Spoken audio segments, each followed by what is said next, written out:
फैसले को, क्योंकि राजस्थान से बड़ा कनेक्शन है इसका, राजस्थान में ही ये चीज़ मामला सामने आया था। देखिए, मैंने कल ही कहा था मीडिया को भी, ये समझ के परे है कि जब 3 तारीख को एग्ज़ाम हुआ था और छात्रों ने, अभ्यर्थियों ने 3 और 4 तारीख को ही पुलिस को रिपोर्ट कर दी, तो कोई परवाह नहीं करी पुलिस ने। फिर उन छात्रों ने एनटीए को लिखा, तब जाके उन्होंने डीजी पुलिस को, मैंने सुना है, या इतला करी कि भाई ये शिकायत हमारे पास आ रही, राजस्थान से आ रही। तब केस एसओजी को दिया गया, उन्होंने 20-30 लोगों को अरेस्ट कर लिया। पर ये समझ के परे है क्या कारण था कि एफआईआर तक दर्ज नहीं कर रहे थे। मैंने कल ही मांग करी कि आप एफआईआर दर्ज क्यों नहीं कर रहे हो, आपने बैठा रखा उनको, आप उनका अरेस्ट करें, कार्रवाई शुरू करें, जांच शुरू करें। पूरे राजस्थान की बदनामी हो रही थी। पर ये समझ नहीं आ रहा कि स्टेट गवर्नमेंट ने क्यों ऐसे इंस्ट्रक्शन दिए होंगे। एसओजी संस्था जो है उनके अधिकारियों में असमझ पैदा हो गई कि हम कार्रवाई आगे बढ़ाएं नहीं बढ़ाएं। ये खबरें भी आ रही थी एसओजी से भी। ये बहुत ही अनफॉर्चुनेट बात थी। अब सवाल ये कि 2024 में पेपर आउट हुआ, 25 में हुआ और 26 में हो रहा है। 3 साल लगातार एनटीए से पेपर आउट हो रहे हैं। जब तक आप तय में नहीं जाएंगे तो ये आगे भी ऐसी स्थिति बनती जाएगी। पहले भी जो एग्जाम होते हैं राज्यों में, वहाँ पे भी राजस्थान सहित, मैं जहाँ तक समझता हूँ शायद उसमें यूपी भी है, गुजरात भी है, हो सकता है एक आधा स्टेट में गलत बोल रहा हूँ, मतलब देहरादून का भी रिपोर्ट आई थी, बिहार से भी आई थी, कई राज्यों से आती रहती है।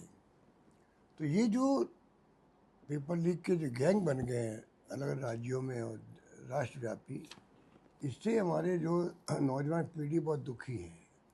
तैयारी करते हैं, एग्ज़ाम होते हैं, फिर एग्ज़ाम रद्द करने पड़ते हैं। हमें भी राजस्थान पेपर एक आउट हो गया, रद्द करना पड़ा था। तो ये बहुत बड़ी एक समस्या, चुनौती के रूप में हमारे सामने है। भारत सरकार को चाहिए, मैंने पहले ही अपील की थी, ये जो राष्ट्रीय स्तर पर जो ये ऑर्गेनाइज वे में काम हो रहा है, ऑर्गेनाइज वे में गैंग बनी हुई है, ये पता लगाना चाहिए ये इस समस्या के समाधान के लिए। अब आप आश्चर्य करोगे, अभी यह राजस्थान में एसओजी जांच कर रही है, वो पेपर जो राजस्थान से आउट हो गए, जयपुर या सीकर से, जो हम सुन रहे हैं, उसने एफआईआर लॉन्च आज भी नहीं करी है, आज की होगी। और बताइए, एनटीए ने बिना एफआईआर दर्ज करे हुए पेपर को कैंसिल कर दिया, रद्द कर दिया। इसका मतलब उनके पास जो खबरें गई है ना छात्रों से, जिन्होंने एग्जाम दिया है, डॉक्यूमेंट उन्होंने भेजे हैं, डॉक्यूमेंट्स भेजे हैं, उनसे कन्विंस हो गए। उन्होंने इतना बड़ा एग्जाम, 22 लाख छात्र बैठे उसके अंदर, और उन्होंने उसको रद्द कर दिया। इसका मतलब कितना ठोस प्रूफ उनके पास पहुंचे होंगे। जो उनके पास पहुंच चुके हैं, एनटीए के पास पहुंच चुके हैं, नेशनल एजेंसी के पास में, तो राजस्थान गवर्नमेंट के पास एसओजी के पास नहीं पहुंचे क्या? तो पता नहीं है क्या बदनामी के डर से, क्योंकि हमें बदनाम कर रहे हैं 2 साल से, पेपर आउट पेपर आउट, हम तो स्वीकार करते हैं। पर हमारे ये नहीं भूलना चाहिए कि हमारे वक्त में केस दर्ज होते थे, हमारे वक्त में ही पेपर रद्द होते थे, वापस एग्जाम करवाते थे। पर ये जो इनकी जो अप्रोच है ना, वो नेगेटिव अप्रोच है। पूरे देश की बदनामी, राजस्थान की बदनामी हो रही है, एसओजी की बदनामी हो रही है कि राजस्थान के एसओजी ने क्यों नहीं एफआईआर दर्ज करी, क्यों नहीं उन्होंने रिपोर्ट भेजी हुई, बताएं पब्लिक को भाई हमने रिपोर्ट भेजी थी। तो ये सब रहस्य बने हुए। बहुत ही दुखद घटना है ये, जिसमें एनटीए को ये पेपर रद्द करना पड़ा, सीबीआई को जांच देनी पड़ी। मैं उम्मीद करता हूँ अब भी समय है, लॉजिकल कंक्लूजन तक पहुँचे सीबीआई भी, पता लगाया कि और जहाँ जहाँ पेपर आउट हो, आर्मी में हो जाते हैं, जुडिशरी में हो जाते हैं, सब संस्था में पेपर आउट हो रहे हैं। तो ये फन फॉर ऑल, हमेशा के लिए प्रॉब्लम हल होनी चाहिए, मेरा मानना है। मेरी रुचि उसके अंदर है कि सरकार किसी पार्टी की हो, पेपर आउट होना बहुत बड़ी घटना होती है। तो मैं समझता हूँ कि उसके लिए किस प्रकार से हमेशा के लिए बीमारी समाप्त हो। बेरोजगारी बहुत ज़्यादा है, लोग कहते हैं बेरोजगार लोग क्या करें, ये धंधा पकड़ लिया, धंधा शुरू कर दिया इन लोगों ने। बड़े बड़े नेता उसमें कई बार शामिल होते हैं, ऐसे नाम भी आते हैं।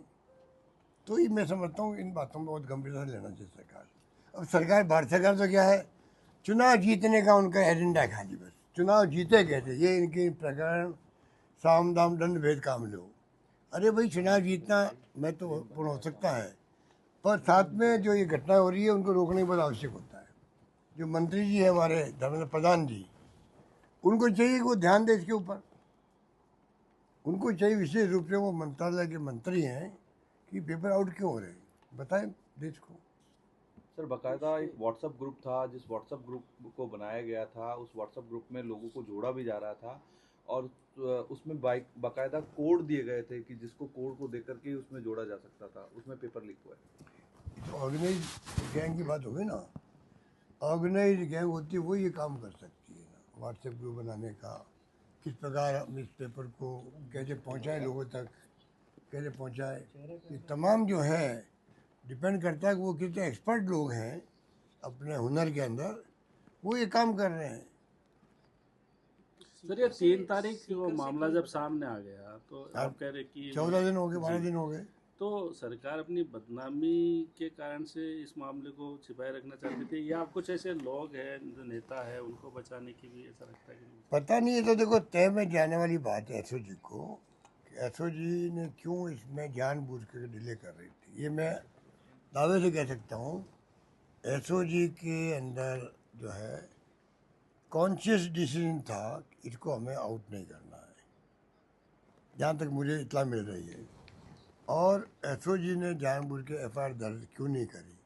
कोई भी केस होता, हमारे वक्त में तो हमने एफआईआर कंपल्सरी कर दी थी कोई केस की, तो वो मैंने समाप्त कर दिया है। एफआईआर दर्ज करने के बगैर आप ऑफिशियली कैसे तफ्तीश कर सकते हो।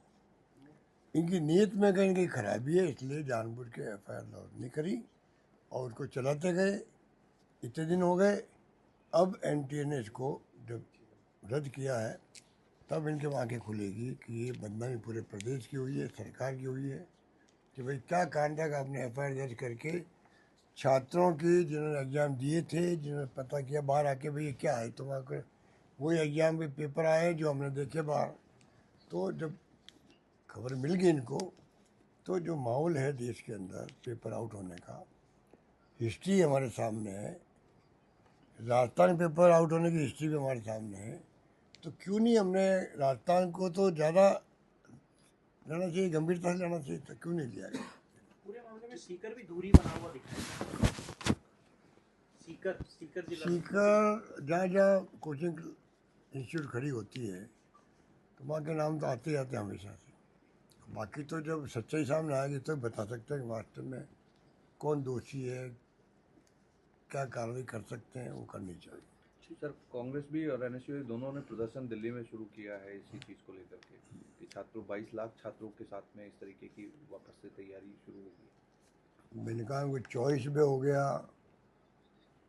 25 में हुआ क्या, पेपर आउट तो 25 में हुआ था, पर 24 की तरह नहीं हुआ था, तो जगह जगह जगह जब कुछ पॉकेट में हुआ था, तो मेरे ख्याल से मैंने सुना सुप्रीम कोर्ट ने भी कहा अलग अलग पॉकेट में हुआ, वो पूरा अगर रद्द होगा पेपर तो सबको तकलीफ होगी, तो उस वक्त रद्द नहीं किया गया। अब इस बार रद्द करना पड़ा इनको, तो ये बदनामी, बहुत बड़ी बदनामी। सर पिछले 10 से 15 दिन से ये पेपर बाजार में घूम रहे थे, यानी कि जब पेपर छप रहे होंगे तब से ये, और छपने का काम एनटीए करता है। गलती कहाँ से, एनटीए वाले बहुत हल्के में ले रहे थे क्या इस चीज़ को, क्योंकि 15 दिन से घूमना, यानी उनके अंडर में था पेपर पूरा एनटीए वालों का, जिसने जो नीट की। देखिए वो तो एग्जाम में ऑर्गेनाइज कर रहे थे, ऑर्गेनाइज करने वालों को मालूम होता तो वो तत्काल कार्रवाई करते।